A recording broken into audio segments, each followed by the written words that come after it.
നമസ്കാരം ആർപി. നമസ്കാരം. നമ്മുടെ കേരളത്തിലെന്നല്ല ഭാരതത്തിൽ തന്നെ ഒരു റോ R&AW അല്ലെങ്കിൽ ഒരു രഹസ്യാന്വേഷണ ഏജൻസിയിലൊരു ഉദ്യോഗസ്ഥ, ഒരു പ്രവർത്തന പരിചയം, മാധ്യമ പരിചയം, ഇത് രണ്ടും കൂട്ടിയുള്ളൊരു കോമ്പിനേഷൻ വളരെ അപൂർവമാണ്. അങ്ങനെ ഒരു വ്യക്തിത്വമാണ് ആർപി. അപ്പോൾ ആർപിയോടെ ഞങ്ങൾക്ക് ചോദിക്കാനുള്ളത് ദുരന്തർ സിനിമയെക്കുറിച്ചാണ്. അതിൻ്റെ കാരണമെന്ന് പറഞ്ഞു കഴിഞ്ഞാൽ ദുരന്തർ ഒരു സ്പൈ ത്രില്ലറാണ്. അതെ, അപ്പോൾ ദുരന്തർ കണ്ടായിരുന്നല്ലോ ആർപി? കണ്ടു. ആർപി ഞാൻ ഒന്നാം ഭാഗവും രണ്ടാം ഭാഗവും കണ്ടു. അപ്പോൾ ആദ്യം ദുരന്തർ സിനിമയെക്കുറിച്ച് ചോദിക്കാനുള്ളത്, ഈ ഒരു സ്പൈ ത്രില്ലർ എന്നുള്ള നിലയിൽ ദുരന്തറിനെ എങ്ങനെ വിലയിരുത്തുന്നു? അത് ഒരു കമ്പയർ ചെയ്യുമ്പോൾ നമ്മുടെ ഈ അടുത്ത് വന്ന പത്താൻ, അതുപോലെ ഭാരതത്തിൽ മുമ്പ് വന്നിട്ടുള്ളൊരു സ്പൈ ത്രില്ലറും ദുരന്തറും തമ്മിലുള്ള വ്യത്യാസം എന്താണ്? വളരെ കൃത്യമായിട്ട് ഞാൻ പറയാം അതിൻ്റെ ഉത്തരം. ദുരന്തർ ഒരു സിനിമയാണ്. അതിൽ യാഥാർത്ഥ്യവും ഭാവനയും ഒക്കെ ചേർത്ത ഒരു സിനിമ തന്നെയാണ്. അതിൽ 100% സത്യമൊന്നുമല്ല, 100% ഭാവനയല്ല. ഭാരതത്തിൽ നടന്നിട്ടുള്ള, ഭാരതത്തിൽ ഇപ്പോഴും നടന്നുകൊണ്ടിരിക്കുന്ന ഭാരതവിരുദ്ധ പ്രവർത്തനങ്ങളുടെ ഒരു മാഫിയ സംഘം തന്നെയുണ്ട്. അതിൽ ISI ഉൾപ്പെടെയുള്ള സംഘമുണ്ട്. അപ്പോൾ അവരെ കൃത്യമായിട്ട് കാണിക്കുന്നുണ്ട്. പക്ഷേ അത് പൂർണ്ണമായിട്ടും സത്യമാണ് എന്ന് വിശ്വസിക്കുന്നിടത്ത് കുഴപ്പമാണ്. പക്ഷേ ഏതർത്ഥത്തിൽ നോക്കിയാലും യാഥാർത്ഥ്യത്തോടെ വളരെ ചേർന്ന് നിൽക്കുന്ന, ടെക്നിക്കലി സൂപ്പർബായ, രാജ്യസ്നേഹമുള്ളവർക്ക് നമ്മുടെ രാജ്യം നേരിടുന്ന ഭീഷണികളെക്കുറിച്ച് കൃത്യമായിട്ട് മനസ്സിലാക്കാൻ പറ്റുന്ന ഒരു സിനിമയാണ്. സ്പൈ ത്രില്ലർ എന്ന നിലയിൽ ബോളിവുഡ് ഇറക്കിയിട്ടുള്ള ചവറുകൾ കണ്ട് പരിചയിച്ചവർക്ക് ഈ സിനിമ ഉൾക്കൊള്ളാൻ തന്നെ ബുദ്ധിമുട്ടാവും. കാരണം അങ്ങനെയൊന്നും അല്ല യഥാർത്ഥത്തിൽ. ബോളിവുഡിൽ ഇതുവരെ നമ്മൾ കണ്ടിട്ടുള്ള ചാരന്മാർ അല്ലെങ്കിൽ ഏജൻറ്റുമാരെന്നൊക്കെ പറയുന്ന നമ്മുടെ സൽമാൻ ഖാനും ഇങ്ങനെ ഖാൻമാരൊക്കെ അഭിനയിച്ച കുറേ സിനിമകളുണ്ട്. അപ്പോൾ അതൊന്നുമല്ല യാഥാർത്ഥ്യം. അതൊക്കെ വെറും സിനിമയ്ക്ക് വേണ്ടി ഉണ്ടാക്കുന്ന വളരെ നാടകീയമായ, വളരെ എന്താ പറയുന്നത്, എല്ലാ അർത്ഥത്തിലും വലിയ തോതിൽ ഊതിപ്പെരിപ്പിച്ച കാര്യങ്ങളാണ്. പക്ഷേ യഥാർത്ഥ സ്പൈ എന്താണ്, ചാരപ്രവർത്തനം എന്താണ് എന്ന് കൃത്യമായി കാണിച്ചു തരുന്ന ഒരു സിനിമയാണ്. എന്നാലും അത് സിനിമയുമാണ്. അതാണ് ഒരു കാര്യം. ഈ സ്പൈ ക്രാഫ്റ്റിൻ്റെ കാര്യം പറഞ്ഞപ്പോൾ ഒരു കാര്യം ഞാനൊന്ന് ഓർമ്മിപ്പിച്ചിട്ട്, എൻ്റെ ഒരു ഭാവനയായിരിക്കാമരുത്, പക്ഷേ മാധവൻ അവതരിപ്പിക്കുന്ന കഥാപാത്രം അജിത് ഡോവലുമായി സാമ്യമുള്ളതാണെന്ന് പറയും. അദ്ദേഹം ഈ രൺവീർ സിംഗിൻ്റെ കഥാപാത്രത്തിൻ്റെ രണ്ടാം ഭാഗത്തിൽ ദുബായിൽ വെച്ച് കാണുമ്പോൾ അവർ മുറിയിൽ നിന്ന് സിഗരറ്റ് വലിക്കുന്നുണ്ട്. സിഗരറ്റ് വലിച്ചിട്ട് ആഷ്ട്രയിൽ തട്ടിയിട്ട് അദ്ദേഹം അത് കെടുത്തിയിട്ട് ആ സിഗരറ്റിൻ്റെ ബട്ട് അദ്ദേഹം പോക്കറ്റിലിട്ടുകൊണ്ട് പോകുന്നു. ഇത്ര ഡീറ്റെയിൽഡ് ആയിട്ടുള്ള ഒരു സ്പൈ ക്രാഫ്റ്റ് ഞാൻ കണ്ടിട്ടില്ല. അതാണോ ഈ യാഥാർത്ഥ്യവുമായിട്ട് അടുത്ത് നിൽക്കുന്നത്? തീർച്ചയായിട്ടും. അത് മാത്രമല്ല ഈ നമ്മൾ ഇതുവരെ ബോളിവുഡിലൊക്കെ കണ്ടിട്ടുള്ള സ്പൈകളെ അവർ വേറൊരു രീതിയിലാണ് കാസ്റ്റ് ചെയ്യുന്നത്. എന്ന് വെച്ചാൽ സൂപ്പർ ഹ്യൂമൻ ബീയിങ്സ് എന്നുള്ള നിലയിലാണ്. ആരെയും ഇല്ലാതാക്കുന്ന, ഏത് ശത്രുവിനെയും ഒറ്റയടിക്ക് തീർക്കുന്ന, എത്ര പേര് വന്നാലും അടിച്ചമർത്തുന്ന, നമ്മൾ നാട്ടിലൊക്കെ കാണുന്ന മറ്റ് നായക കഥ അങ്ങനെയൊന്നുമല്ല. അത് നമ്മൾ ചാരന്മാരായിട്ട്, അല്ലെങ്കിൽ ഏത് രാജ്യം ചാരന്മാരായിട്ട് ശത്രുരാജ്യത്ത് അയക്കുന്നവരും യഥാർത്ഥത്തിൽ സാധാരണ മനുഷ്യരാണ്. അവർ സാധാരണ മനുഷ്യരായിരിക്കണം, അല്ലെങ്കിൽ ഇവരെ പെട്ടെന്ന് തിരിച്ചറിയാൻ സാധിക്കും. പക്ഷേ അസാധാരണമായ ട്രെയിനിങ് ഉള്ളവരാണ്. അവരുടെ വ്യക്തിപരമായ വിവരങ്ങൾ മറച്ചു വെക്കാൻ, അവർക്ക് കിട്ടിയിരിക്കുന്ന പുതിയ രൂപവും പുതിയ പേരും പുതിയ ബാക്ക്ഗ്രൗണ്ടും കൃത്യമായിട്ട് ഉപയോഗിക്കാൻ, അതിനിടയിൽ തൻ്റെ വ്യക്തിപരമായ സേഫ്റ്റി ഉറപ്പുവരുത്താൻ, ഇതിനൊക്കെ കൃത്യമായ ട്രെയിനിങ് ലഭിച്ച ആൾക്കാരാണ് ഈ സ്പൈസ് എന്ന് പറയുന്നത്. അത് വളരെ കൃത്യമായിട്ട് ഈ കാണിക്കുന്നുണ്ട്. ഈ സിനിമയ്ക്കൊരു നായകനെ ആവശ്യമുണ്ട്. അതുകൊണ്ടാണ് രൺവീർ സിംഗിൻ്റെ ഈ കഥാപാത്രം കുറച്ചൊരു അമാനുഷിക പവറൊക്കെ ഉള്ള ആളായിട്ട് കാണിക്കുന്നത്. പക്ഷേ ബാക്കിയുള്ളവരെ അതിൽ കാണിക്കുന്നത് യാഥാർത്ഥ്യവുമായിട്ട് ഏതാണ്ട് ഒരു 99% അത് ചേർന്ന് നിൽക്കുന്നതാണ്. അപ്പോൾ ഈ യാഥാർത്ഥ്യവും കാൽപ്പനികതയും, അത് ആദ്യം പറഞ്ഞതുപോലെ അത് തമ്മിലുള്ളൊരു സങ്കലനം ഈ ചിത്രത്തിൽ വരുമ്പോൾ, ഈ നമ്മുടെ ഖാണ്ഡഹാർ വിമാന റാഞ്ചലിലുണ്ടായിരുന്ന സഹൂർ മിസ്ത്രിയുടെ ആണെങ്കിലും, UP ആത്തിഖ് അഹമ്മദ് എന്ന അധോലോക നായകൻ്റെ ആണെങ്കിലും പേരുകൾ മാറ്റമുണ്ട്. സഹൂർ മിസ്ത്രിയുടെ പേര് അതുകൂടി തന്നെയാണ് ഉപയോഗിച്ചിരിക്കുന്നത്. ആത്തിഖ് അഹമ്മദിനെ ആത്തിഫ് അഹമ്മദ് എന്നാണ് ഉപയോഗിച്ചിരിക്കുന്നത്. ഇവരുടെ ജീവിതകഥ ഒരു സംഭവങ്ങളായ ചിത്രത്തിൽ ഇതിൽ വളരെ കൃത്യമായിട്ട് എനിക്ക് പറയാനുള്ള കാണ്ഡഹാർ ആക്രമണം ഇതുവരെയുള്ള ബോളിവുഡ് സിനിമകളിൽ ഇതെങ്ങനെയാണ് കാണിച്ചത്, എങ്ങനെയാണ് ഈ ദുരന്തർ വേറിട്ട് നിൽക്കുന്നതെന്നുള്ളത് കൃത്യമായിട്ട് ഞാൻ പറയാൻ ശ്രമിക്കുകയാണ്. അതായത് ഇതുവരെയുള്ള പല സിനിമകളിലും കാണിച്ച കാണ്ഡഹാർ വിമാനം റാഞ്ചുന്നു. ആ വിമാനമാണ് റാഞ്ചുന്നത്, ഇന്ത്യൻ എയർലൈൻസിൻ്റെ വിമാനം. അതിനെ നായകൻ പോയിട്ട് അവിടെ ബന്ദിയാക്കപ്പെട്ടിരിക്കുന്ന ആൾക്കാരെ മുഴുവൻ മോചിപ്പിക്കുന്നു, തീവ്രവാദികളെ എല്ലാം വെടിവെച്ച് കൊല്ലുന്നു എന്നൊക്കെയുള്ള രീതിയിലാണ്. കാണുമ്പോൾ നാണക്കേടാണ്. കാരണം എന്താണെന്ന് വെച്ച് കഴിഞ്ഞാൽ നമ്മൾ പരാജയപ്പെട്ട ഒരു ഓപ്പറേഷനാണ് അത്. കാരണം നമ്മളുടെ വിമാനം നമ്മളറിയാതെ തട്ടിക്കൊണ്ട് പോവുകയും ആ തട്ടിക്കൊണ്ട് പോകുന്ന വിമാനത്തിൽ നമ്മുടെ ആൾക്കാരെ ബന്ദികളാക്കി വെക്കുകയും അതിനിടയിൽ നിങ്ങൾ ഹിന്ദുക്കളെല്ലാം വെറും ഭീരുക്കളാണ് എന്നൊരു തീവ്രവാദി പറയുകയൊക്കെ ചെയ്ത ആ നാണക്കേട് മുഴുവൻ നമ്മൾ ഉള്ളിൽ സഹിക്കേണ്ടി വന്ന ഒരു കാലഘട്ടമാണത്. അപ്പോഴാണ് നമ്മൾ സിനിമയുണ്ടാക്കി ഇവരെ എല്ലാം വെടിവെച്ചിരുന്നത്. പാകിസ്ഥാൻകാരെ നമ്മളെ കളിയാക്കിച്ചിരിക്കും.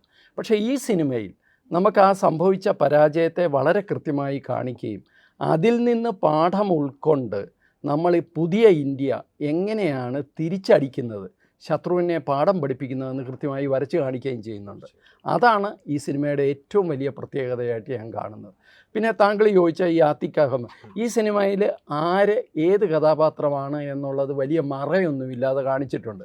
അജിത് ദോവൽ അജിത് സന്യാലാണ്, അതേപോലെ ആത്തിഖ് അഹമ്മദ് ആത്തിഫ് അഹമ്മദാണ്. വലിയ മറയൊന്നുമില്ലാതെ വളരെ കൃത്യമായിട്ട് തന്നെ കഥാപാത്രങ്ങളെ കാണിച്ചിട്ടുണ്ട്. ഇതെല്ലാം കാണിക്കുന്നത് എങ്ങനെയാണ് രാജ്യത്തിനെതിരെ, ഇന്ത്യക്കെതിരെ ഈ ഒരു വലിയ മാഫിയ പ്രവർത്തിക്കുന്നത്. ഈ മാഫിയ എന്ന് പറയുമ്പോൾ അതൊരു അണ്ടർവേൾഡും കൂടാണ്. അതിൽ പാകിസ്ഥാൻ്റെ ISI ഉണ്ട്, പാകിസ്ഥാൻ്റെ പൊളിറ്റീഷ്യൻസ് ഉണ്ട്. ഇവരെങ്ങനെയാണ് പ്രവർത്തിക്കുന്നത്, പുതിയ ഇന്ത്യ അവർക്ക് എങ്ങനെയാണ് ഉത്തരം നൽകുന്നത്. തീർച്ചയായിട്ടും അതാണ് അതിൻ്റെ ഒരു കഥാ തന്തു എന്ന് ഞാൻ പറയുക. അത് വളരെ കൗതുകകരമായിട്ട് എനിക്ക് തോന്നി. കാരണം ഈ ഖാണ്ടഹാറിലേക്ക് ഉള്ളൊരു ഹൈജാക്കിൽ നിന്ന് ഇപ്പോഴത്തെ അൺനോൺ മെന്നിന്റെ ഒരു വേട്ട അതിലേക്ക് വരുമ്പോൾ ഈ കൈകെട്ടപ്പെട്ട ഒരു രഹസ്യാന്വേഷണ ഏജൻസിയോ സൈന്യമോ അത് തമ്മിലുള്ള ഒരു വ്യത്യാസം താങ്കൾ എങ്ങനെ നോക്കുകയാണോ അന്നും ഇന്നും? തീർച്ചയായിട്ടും ഞങ്ങളൊക്കെ സർവീസിലുള്ള സമയത്ത് നമ്മൾ നേരിടുന്ന ഏറ്റവും വലിയ ബുദ്ധിമുട്ടെന്ന് പറയുന്നത്, നമ്മൾ യഥാർത്ഥത്തിൽ ഇൻ്റലിജൻസ് ഏജൻസീസ് പലപ്പോഴും സിനിമയിൽ കാണിക്കുന്നത് പോലെ നമ്മൾ സംഘടനത്തിന് പോവുകയോ അല്ലെങ്കിൽ ഈ പറയുന്ന ആക്ഷൻ ത്രില്ലർ സിനിമ പോലൊന്നും അല്ല നമ്മൾ ജീവിക്കുന്നത്. യഥാർത്ഥത്തിൽ സർക്കാരിൻ്റെ കണ്ണും കാതുമാണ് ഇൻ്റലിജൻസ് ഏജൻസീസ്. അതിൻ്റെ മുകളിലാണ് ചിലപ്പോൾ ആക്ഷൻസൊക്കെ നമ്മൾ ചെയ്യേണ്ടി വരും. പക്ഷേ ബേസിക്കലി നമ്മൾ സർക്കാരിൻ്റെ കണ്ണും കാതുമാണ്.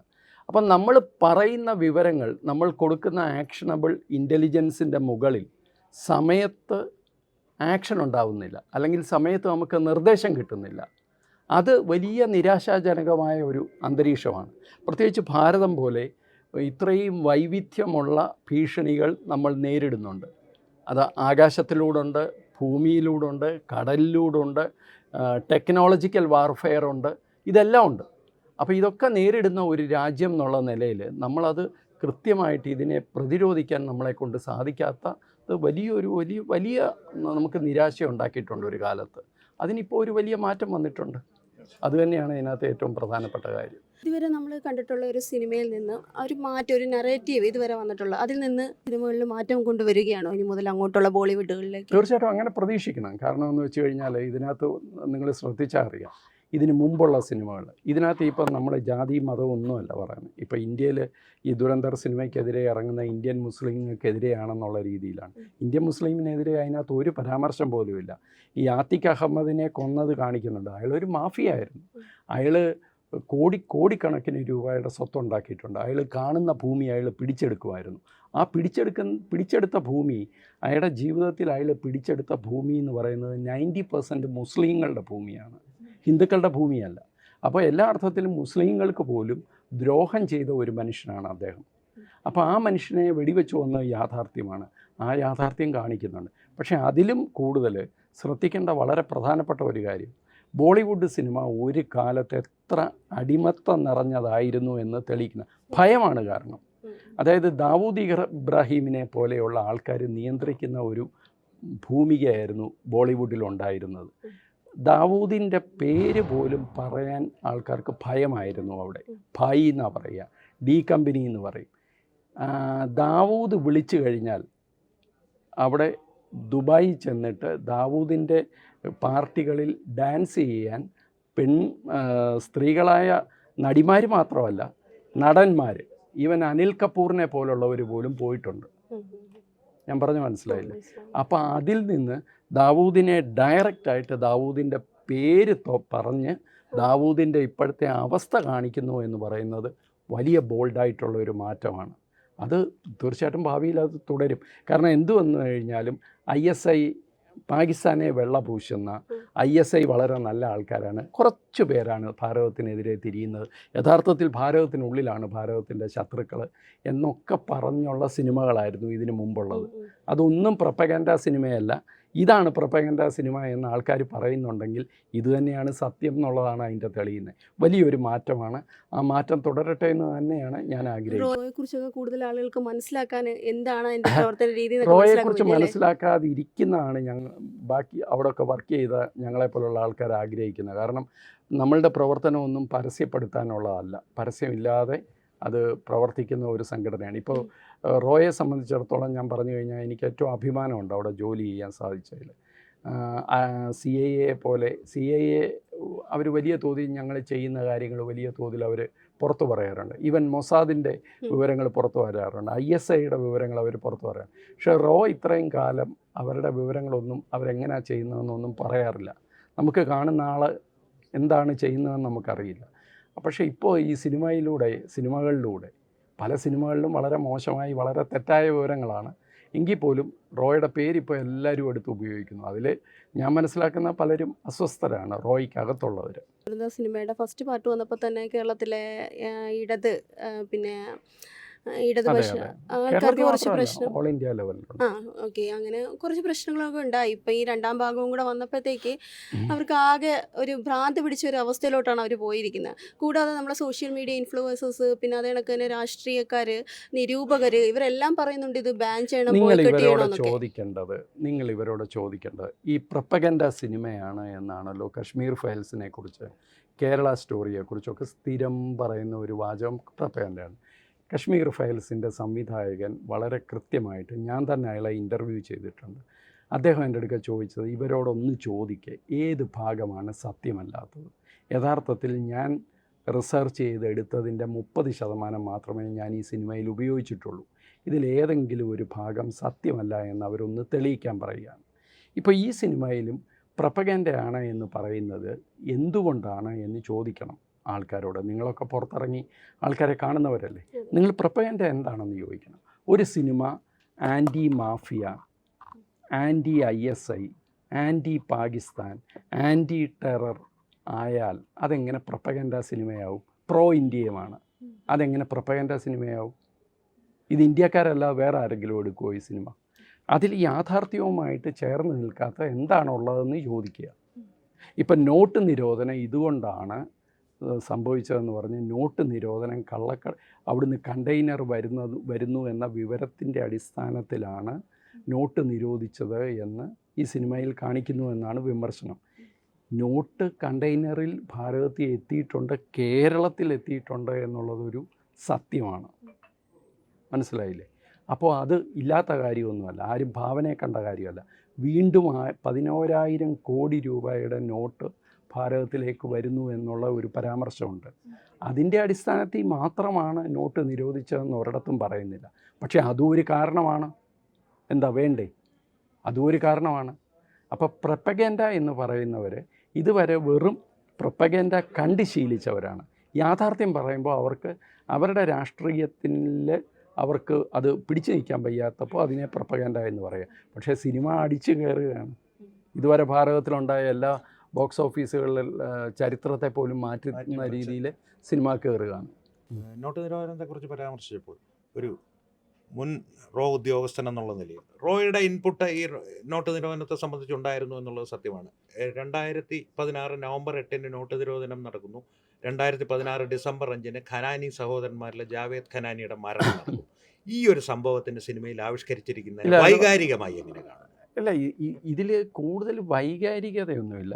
ഞാൻ പറയുന്നത് ഇത് കൃത്യമായി നമ്മൾ വളരെ വർഷങ്ങളായിട്ട് കേൾക്കുന്നതാണ്, പാകിസ്ഥാനിൽ നിന്ന് വരുന്ന കള്ളനോട്ട്.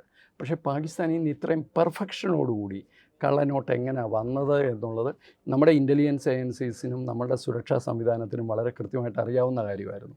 പബ്ലിക്കിന് ഇപ്പോഴാണ് അത് മനസ്സിലായതെന്നേ ഉള്ളൂ. പക്ഷേ വളരെ കൃത്യമായിട്ട് തന്നെ ഇത് ലണ്ടനിൽ വെച്ച് നടന്ന ഒരു ഡീലാണ്. 2006 ഞാനന്ന് സർവീസിലില്ല, ഞാനന്ന് ഇതിനെക്കുറിച്ച് ഒരു കവർ സ്റ്റോറി എഴുതിയിട്ടുണ്ട്. വളരെ കൃത്യമായി ഇതിനെക്കുറിച്ച് ഒരു കവർ സ്റ്റോറി നമ്മൾ എഴുതിയിട്ടുണ്ട്. ആ സംഭവം അതുപോലാണ് ഇതിൽ കാണിക്കുന്നത്. ഈ സംഭവമായിട്ട് ബന്ധപ്പെട്ട് ദുബായിൽ ഒരു മന്ത്രിയുടെയും മകൻ്റെയും ഒരു ക്യാമിയോ ഇതിൽ ചിത്രത്തിലുണ്ടെന്നുള്ളൊരു ട്വീറ്റിന് ആ മന്ത്രിയുടെ മകൻ അതിന് മന്ത്രിയുടെ ക്യാമിയോ നടത്തിയിട്ടുണ്ട് എന്നുള്ളത് ഏറ്റുപിടിക്കുകയുണ്ടായി. അതാ മന്ത്രിയുടെ മകൻ തന്നെ ഏറ്റുപിടിച്ചു. ഏറ്റുപിടിച്ചു. ചിദംബരത്തിന്റെ മകൻ തന്നെ ഏറ്റുപിടിച്ചു. ഒരാവശ്യമില്ലായിരുന്നു, ഉണ്ടായിരുന്നാ മതിയായിരുന്നു. ചിദംബരത്തിന്റെ മകൻ അത് ഏറ്റുപിടിച്ചിട്ടുണ്ട്. അപ്പൊ ആരാണെന്ന് അപ്പൊ നാട്ടുകാർക്ക് ഏതാണ്ട് മനസ്സിലായിട്ടുണ്ട്. ഈ സിനിമയെക്കുറിച്ച് നോക്കുകയാണെങ്കിൽ രൺവീർ സിംഗിന്റെ ഒരു മാസും മാധവന്റെ ഒരു ക്ലാസും തമ്മിലുള്ള കോമ്പിനേഷൻ അത് എത്രത്തോളം വർക്കൗട്ടായി? അത് നന്നായിട്ട് വർക്കൗട്ടായിട്ടുണ്ട്. അവരുടെ രണ്ടുപേരുടെ മാത്രമല്ല, നമ്മളെ സംബന്ധിച്ചിടത്തോളം അതിൻ്റെ കാസ്റ്റിംഗ് ഒരു ഇത്രയും നല്ല ഗംഭീര കാസ്റ്റിംഗ്. ദാവൂദ് ഇബ്രാഹിമിനെ കണ്ടാൽ, ആത്തിഖ് അഹമ്മദിനെ കണ്ടാൽ, എന്തിന് നവാസ് ഷെറീഫ്, ഞാൻ തന്നെ ഒരു നിമിഷം ഞെട്ടിപ്പോയി. ഇത്രയും സാമ്യം എങ്ങനെ കാസ്റ്റിംഗ് പറ്റി എന്നുള്ളതാണ് എല്ലാ അർത്ഥത്തിലും. അതിൽ ചെറിയ ചില ഫ്ലോപ്പുകളുണ്ട്, ഒരിടത്ത് ക്യാമറാമാനെ കാണുന്നുണ്ട് ഫ്രെയിമിൽ.